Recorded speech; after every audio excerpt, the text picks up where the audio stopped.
Now, the first empire, Mauryas, part 5, Mauryan administration. Now, we will study, students, about the Mauryan administration. So, who is the head here? The monarch.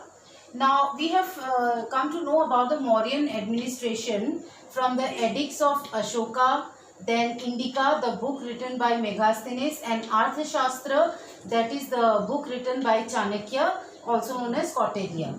Now from this we have come to know about the Mauryan administration. So the Mauryan administration has been very nice described in this books. Now at the head is the monarch, he is the king. Second is the Adhyakash, that is the superintendents, and then we have the Yuktas, that those are the subordinate officers. Then we have the Pradeshikas and then the Rajkosh. These are the district officers who are responsible for collection of taxes and revenue. Then we also have a council of ministers who were the advisors of the monarch, and these were the Mahamantri Parishad. Now this Mahamantri Parishad, they were the very important council of ministers. They used to give advice to the monarch in very important matters. Now here the empire was divided into 4 parts: empire, province, districts and villages. Now this empire, as written here, that the empire was divided into 4 provinces, that is the Magad, Ujjain, Takshila and Swarnagiri. And this province was further divided into many administrative districts. These are called the Janapadas. So this was again divided into many administrative districts. This is the Janapadas, and then these Janapadas, they were managed by some officials. So these Janapadas, they were managed by some officials. Now again in the district there were the group of 5 to 10 villages, and each village was put under the control of a Gramin. So this person, he had many duties for the village. He used to regulate land, water, taxes, collection, revenues, etc. So he used to look after all the matters of the villages. Now let us come to the city administration.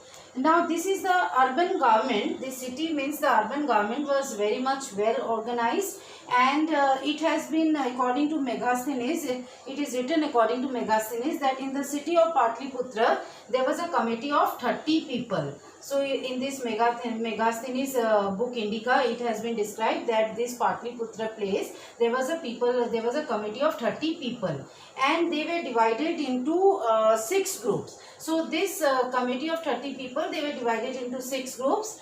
Now which were the groups? Now first was the industrial activities. Then the second group was responsible for entertainment of the foreigners and providing them lodging. And then the third group was responsible for registration of birth and death. And then the fourth group was responsible for the trade and commerce, checking the weight and measures. And then come your fifth group was responsible for supervision of the manufactured article. So they used to supervise very nicely about the things of the manufacturing. And then the sixth group was responsible for collection of taxes and revenues.